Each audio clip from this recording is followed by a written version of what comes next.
Bueno, y ya estamos con nuestra primera invitada. Yo les decía, una figura muy relevante en el Congreso de la Nación. Está con nosotros Cecilia Moró, diputada nacional del Bloque Unión por la Patria. ¿Cómo estás, Ceci? ¿Cómo estás, Noé? Bien. Gracias por estar acá. A ustedes por invitarme. Hace rato que teníamos ganas de hablar. Se lo pierde Sued. Le mandamos un beso. Le mandamos un beso que se mejore, pero bueno, él se lo pierde. Estaba hablando recién del proyecto Super Rigi. Es increíble. No puedo creer.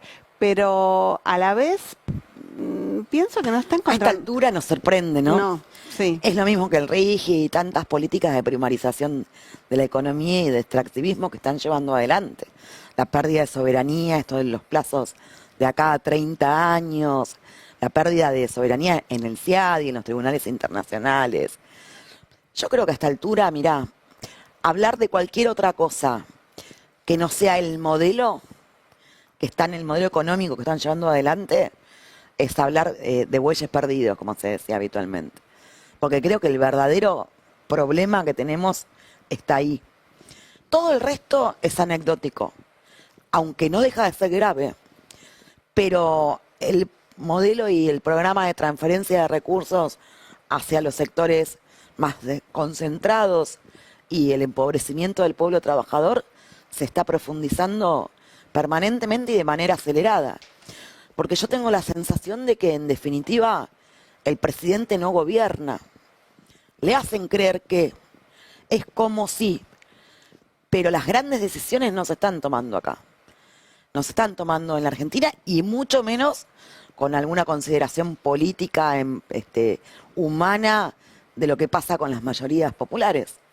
¿Y qué pasa con el Congreso? Porque no lo puede frenar. O al menos no se ha visto de octubre para acá ninguna posibilidad de que la oposición junte un número más o menos cercano a frenar algún proyecto de ley. Hasta acá no lo hemos podido lograr y se han tomado decisiones muy graves y que van a ser muy costosas y lamentables para el pueblo argentino. La reforma laboral es un claro ejemplo, que hasta hace poco tiempo estuvo judicializada, entonces por ahí el trabajador no lo sentía de manera concreta, pero cuando se empiecen a pagar los aguinaldos en cuotas, cuando el patrón tenga esta posibilidad de que trabajes horas extras y no pagarte la diferencia, se va a empezar a sentir. Lo que pasa en el Congreso, primero que ganaron la elección. Puede gustar más, nos puede gustar menos, pero es un dato de la realidad. Ahora, también hay muchos cómplices de este proceso de saqueo y hambriamiento del pueblo argentino, que dicen una cosa en redes, dicen una cosa en campaña y después terminan votando otra. O terminan acompañando, y muchas veces con sus ausencias también, que en el Congreso uno puede votar con el quórum o votar con la mano. Y estas complicidades le permiten al Congreso un blindaje para que, por ejemplo, la semana pasada, digamos, ellos lograran la eliminación del subsidio de zona fría. Y nosotros no lográramos no solo interpelar a Adorni, sino además no logramos discutir lo que pasa con el PAMI, restituir por ley el plan Remediar. El plan Remediar es un botiquín de medicamentos básicos que llegaban a 8.000 centros de salud de los lugares más inhóspitos de la Argentina. Poblaciones rurales, muchas de ellas, donde muchas veces no tenían ni farmacia. Y en el centro de atención primaria de la salud vos tenías ese botiquín que en muchos casos puede ser la diferencia entre la vida y la muerte. El derecho a la salud en la Argentina está totalmente vulnerado. Queríamos tratar también y empezar a debatir qué hacemos con el endeudamiento de la familia, porque el Estado no puede mirar por otro lado, con estos temas. Porque cuando una familia, y ni siquiera queríamos votar una ley ese día, porque lo que estamos planteando en el Congreso es emplazar las comisiones. Esto es que se puede abrir el debate en comisiones. La Libertad Avanza y sus cómplices, cuando hablo de sus cómplices, hablo del PRO, hablo de los radicales de Cornejo y del Chaco, y hablo también de muchos gobernadores que llegaron en nombre del peronismo. El caso de Misiones es muy claro, Salta, y después traicionaron el mandato popular. ¿Por qué no es que traicionan a un partido político solamente? Traicionan al pueblo que los votó y que los eligió para estar ahí. Y lo que te decía es poder abrir el debate parlamentario. Es poder dar ese debate. Mientras nosotros no pudimos hacerlo, ellos se llevaron puesto el subsidio de la zona fría a días del invierno. Increíble. ¿Cómo explican que Mar del Plata, Tres Arroyos, Bahía Blanca, Montehermoso, que estos días tienen temperatura bajo cero, no tiene más subsidio para que esas familias puedan pasar el invierno dignamente. ¿A cambio de qué? ¿Traicionan o son cómplices los que son cómplices? Yo pienso que muchas veces de tilinguería, de especulación política. En otros casos hay una transferencia de recursos claras a través de los ATN, ¿no? Y una clara manipulación de estos recursos que transfieren a las provincias. Pero es tan de vuelo corto todo eso, porque además la lógica de mi ley es la que es, te puede gustar más, te puede gustar menos, pero, digamos, ganó con esto, ganó para esto. Y ellos tienen un proyecto de poder. Claramente, Karina, Adorni, Santiago Caputo, los Menem, tienen un proyecto de poder con la gente afuera. Todos estos que creen que no confrontando van a tener en sus provincias alguna situación de acuerdo con la Libertad Avanza para poder retener el gobierno provincial o en algunos casos el gobierno municipal, van a terminar muy mal. Ya les pasó en la última elección. Digamos, hicieron en el Congreso lo que hicieron. La Libertad Avanza presentó candidaturas en su provincia, en muchos casos salieron terceros. La gente no es tonta. No se puede subestimar todo el tiempo, digamos, lo que la gente vota, lo que la gente decide. La otra vez yo miraba un diputado que ya le pasó en 2 oportunidades, que volvió a su provincia, a su lugar, donde había sido intendente, y ya tuvo 2 escraches, uno por acompañar la reforma laboral y otro por acompañar no había sido la zona fría, la ley de glaciares. Y le decían, usted nos traicionó, no lo votamos para esto. Pero bueno, que se hagan cargo, yo creo que la historia juzga y la conciencia en algún momento te carcome. Me hace acordar, hay un diputado que todo el tiempo me está pidiendo que le dé bola a sus temas y que votó en contra del Estatuto del Periodista, o sea, votó por la derogación del Estatuto del Periodista. Bueno, Es como, bueno, amigo, acá hay algo que no funciona. increíble, Bueno, increíble. a ver, reclaman libertad de prensa y ponen twitters diciendo que la sala de periodistas debía que abrirse, pero después, digamos, cuando hubo que votar, votaron eso. Cuando recién mencionabas algunos que entraron por el peronismo y traicionaron no a un partido, sino al mandato popular, hay una discusión en el peronismo respecto de si esos dirigentes tienen o no que ser parte de un armado amplio de cara al año electoral, al año que viene. ¿Cuál es tu postura en ese debate? Y yo creo que hay que tener cuidado porque yo creo que nosotros tenemos que recuperar la vocación de ampliar Unión por la Patria, el peronismo, el campo nacional y popular, llámalo como más te guste. Y que hay gente que vale la pena, que ha puesto coherencia política, que le ha puesto el cuerpo, pero me parece que los amontonamientos electorales no sirven de nada. Y la historia en sus distintas variantes lo demuestra, ¿no? Lo que a mí me parece que hablar hoy de candidaturas es realmente, digamos, estar meando muy lejos del tarro, porque la gente está pensando en otra cosa. Hoy, digamos, no están pensando la mayoría de los argentinos quién va a ser candidato a presidente del 2027. Lo que está pensando es cómo hacer para pagar la tarjeta, para pagar las tarifas. El tema del endeudamiento familiar es un temón. Y la gente tiene que saber que no son problemas aislados, las mujeres sobre todo, que están endeudadas hasta acá, digamos, por comprar carne, zapatillas, leche, cuestiones básicas, tienen que saber que no es que le está pasando a ellas, no es un problema de educación financiera, es los salarios pisados y destruidos. Y tienen que saber que el problema es colectivo, que es un problema político y que vamos a salir de esto con política. Por eso, discutir dirigentes políticos en este momento me parece que es hacer, digamos, ombliguismo, es mirarnos a nosotros mismos. Lo que tenemos que discutir es política. ¿Pero con quién? Con aquellos que en estos tiempos han sido coherentes, han estado parados donde tenían que estar, defendieron lo que tenían que defender, que es al pueblo trabajador. Ha habido muchas traiciones y muchas defecciones en este último tiempo. Aún así, hay, no sé, me parece también una demanda. Yo coincido con vos en que adelantar la discusión de las candidaturas no tiene sentido, además falta un siglo. Pero hay una demanda de, bueno, yo quiero que alguien me represente. ¿Quién me va a representar el año que viene? Y me parece que, no sé si vos coincidís, falta una voz potente ahí. Hoy yo resaltaba mucho la potencia de la voz de la Iglesia Católica en este momento, contraponiéndose al modelo de Milei, pero al modelo de la ultraderecha a nivel global, de la acumulación global. No sé, yo siento que hay como un espacio vacante ahí y que si no hablamos de candidaturas es bueno, ¿y quién me representa en este momento?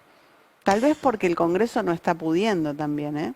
Yo creo que tiene mucho que ver, digamos, en eso. Creo que hay un montón de compañeros y compañeras que desde su lugar en la gestión todos los días le ponen el cuerpo a esa representación. Y también creo que la proscripción y el encarcelamiento de Cristina, digamos, es un factor determinante en esto de la falta de una voz potente.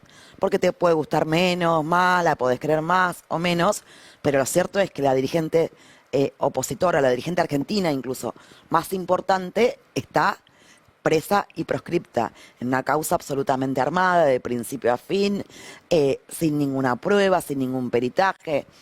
También creo, digamos, que el hecho de que Sergio no esté hablando públicamente genera la sensación de que hay, por ese lado, también un faltante de una posición clara con respecto a algunos temas, y por ahí esto hace que muchas veces el mensaje sea desordenado. Yo en esto, digamos, no me flagelo, digamos, ¿no? Creo que tenemos compañeros y compañeras que están haciendo bien las cosas, y veo sí que estas dos situaciones muchas veces generan este comentario de falta una voz fuerte. ¿Y por qué Massa no está hablando públicamente? Bueno, Sergio, mira, ayer o antes de ayer miraba un videíto que salió en las redes de él, Sí, lo vi. el spoiler más grande de la historia, ¿no? Sí. Todo, ¿eh?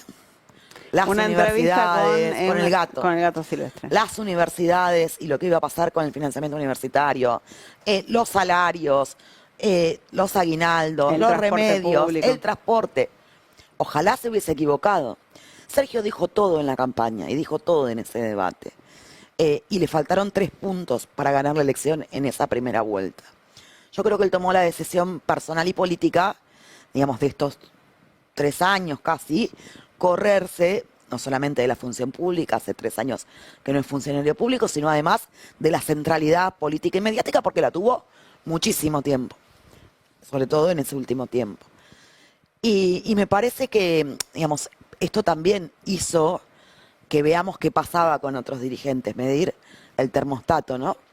Y de alguna manera él la presencia la tiene cotidianamente en reunión con distintos compañeros, ha conversado con Axel infinidad de veces, con Máximo, con el gobernador Quintela, con los compañeros de las centrales sindicales. Lo que no tuvo es una presencia pública y mediática. Pero bueno, no significa que no esté, ¿no? Pero creo que hace falta, es una voz que hace falta. ¿Te lo imaginas candidato? Condiciones le sobran, condiciones personales y en términos de capacidad de gestión y de conocimiento del Estado. Pero no lo veo hoy discutiendo eso. Me parece que hoy nosotros tenemos un montón de buenos candidatos y de buenos compañeros y compañeras, pero hoy no veo que ninguno esté, digamos, desesperado por ser candidato, discutiendo candidaturas. Me parece que eso es más que nada una desesperación de algunos dirigentes de nuestro espacio y de algunos medios de comunicación que históricamente, digamos, viven de generar esta cizaña. Pero no veo hoy que haya una pelea por candidaturas. Las PASO existen, están y no creo que tengan en el Congreso el número para derogarlas. Digamos, después de discutir el por qué, el para qué, el con quién, el cómo y todas las cosas que tenemos que discutir para volver a representar, digamos, discutiremos el nombre o se definirá en unas PASO, ¿no? Que hablemos un poco de lo que se viene en el Congreso, porque al menos lo que trascendió de la reunión de mesa política de hoy es que quieren inundar al Congreso de proyectos. Bueno, hablamos del Super Rigi, pero también aparecen ahí un proyecto de ludopatía para reemplazar la media sanción ya existente, que básicamente, bueno, por lo que leí, no penaliza o no limita en nada el juego online. bueno, está etiquetado frontal. sí, El de ludopatía entró por el Senado. sí, Es tan ridículo todo que el Senado tiene una media sanción vigente que se votó en la Cámara de Diputados. Ahí lo que hay es un business, porque por lo que yo pude estar viendo hoy a la tarde, digamos, eliminan la publicidad de las apuestas ilegales, pero no de las legales. claro. O sea, con lo cual es un título. Y además, si se entendiese el apuro y la necesidad de meterse en ese mundo que es la ludopatía, sobre todo en las adolescentes, en los más jóvenes, y las consecuencias que generan, en vez de iniciar un proceso parlamentario, agarran la media sanción de diputados, la sancionan y el tema Fin. se termina. Quieren derogar la ley de etiquetado frontal de alimentos, una ley que tuvo en la Cámara de Diputados más de 200 votos, una ley que viene a prevenir enfermedades crónicas desde la primera infancia y que además apunta a eso, porque no solo son los octógonos, sino que además son, digamos, todas las limitaciones a la publicidad, digamos, que estos alimentos tenían de muñequitos, de cositas, para llegar a los más chicos. Es la prohibición de ventas que rigen la ley actual de estos productos, no solo en el Estado, sino en los colegios, en los kioscos. Mirá, yo como diputada trabajé esa ley con Florencia Lampreave, que era diputada en ese momento, una compañera de Hurlingham. Pocas veces vi los lobistas empresarios tan desesperados como en ese momento para evitar la sanción de esta ley. Tremendo. Una ley que además, digamos, el mundo usa junto con la mexicana, y no me acuerdo cuál es la otra, como parámetro. Bueno, ludopatía, etiquetado frontal. Super Rigi mandaron una ley más. El lobby, lobby. la regulación Es del el lobby. colmo del cinismo, digamos, porque de alguna manera blanquea a los lobistas y les pone alguna limitación para ser funcionarios del Estado. Si esa ley la hubiesen mandado el primer día, ni Toto Caputo, ni Nicolás Pose, ni el de trabajo, ni la mayoría de los funcionarios podrían ser funcionarios, Tremendo. porque todos venían del sector privado. Ahora les pone un tiempo frío, una cosa así. Yo creo que es ruido lo que están generando. Y es ruido para que no hablemos de lo económico, es ruido para que no querramos, digamos, insistir con la interpelación a Adorni. Digamos, ¿y por qué lo de Adorni es importante? Porque Adorni no es cualquier funcionario. Es importante que venga al Congreso porque él, como jefe de gabinete, tiene con el Congreso una relación establecida por la Constitución que no tiene cualquier otro ministro. Y nosotros no es que lo queremos echar a Adorni, cuando dicen los cuca, la moción de censura, nosotros queremos que Adorni cumpla con lo que la Constitución establece y venga a dar explicaciones. Porque venir a dar explicaciones al Congreso, venir a darle explicaciones al pueblo argentino.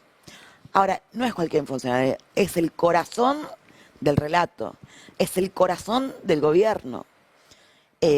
Vos acordate que en la campaña de la Ciudad de Buenos Aires, la consigna era Milei es Adorni.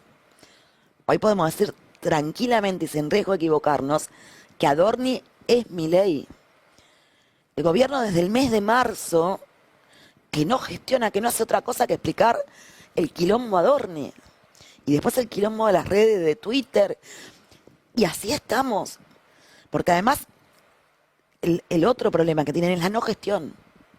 Además de las decisiones económicas, la gestión es mala. La gestión no tiene el dinamismo que el Estado necesita para funcionar. Y lo ves en las distintas áreas de gobierno. Y eso trae consecuencias. Y trae consecuencias que vamos a verlas en no muchísimo tiempo. En el ámbito educativo, en el ámbito de la salud, en el ámbito de la obra pública. Lo que están haciendo con la paralización de la obra pública es criminal, ¿no es? Una ruta que hoy tiene un pozo, dentro de 10 años va a tener un cráter, en el medio se puede haber llevado muchas vidas, y arreglarlo va a ser 10 o 15 veces más costoso.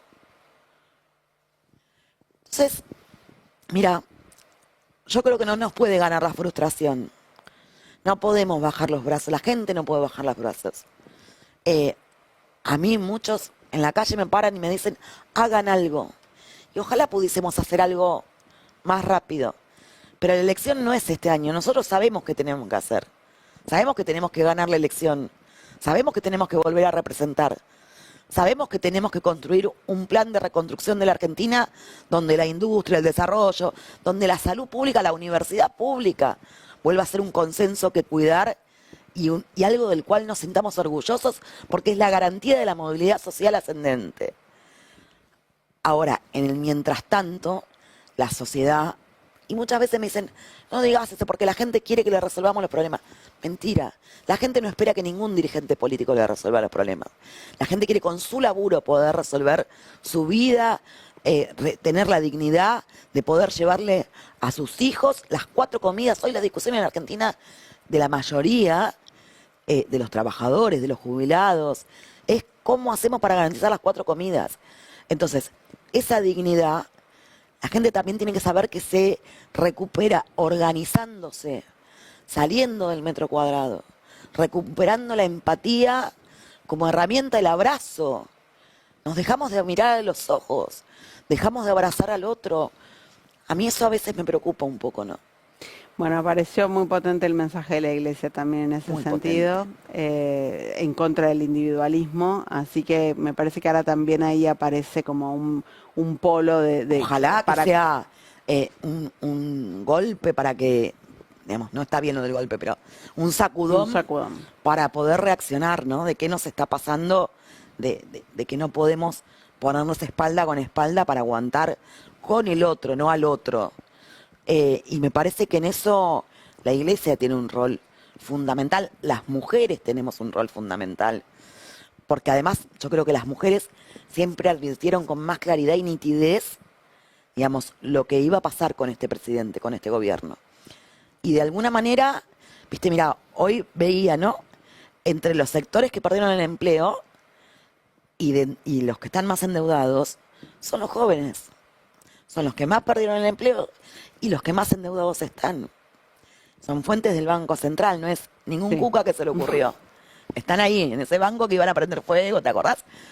Ese daño que hicieron con el cuento de la dolarización y del Banco Central, que iban a terminar con el Banco Central. Mira cómo están atados a los números del banco, que además nunca termina de consolidarse. Pocas veces se vio una situación así. Tremendo. Tremendo.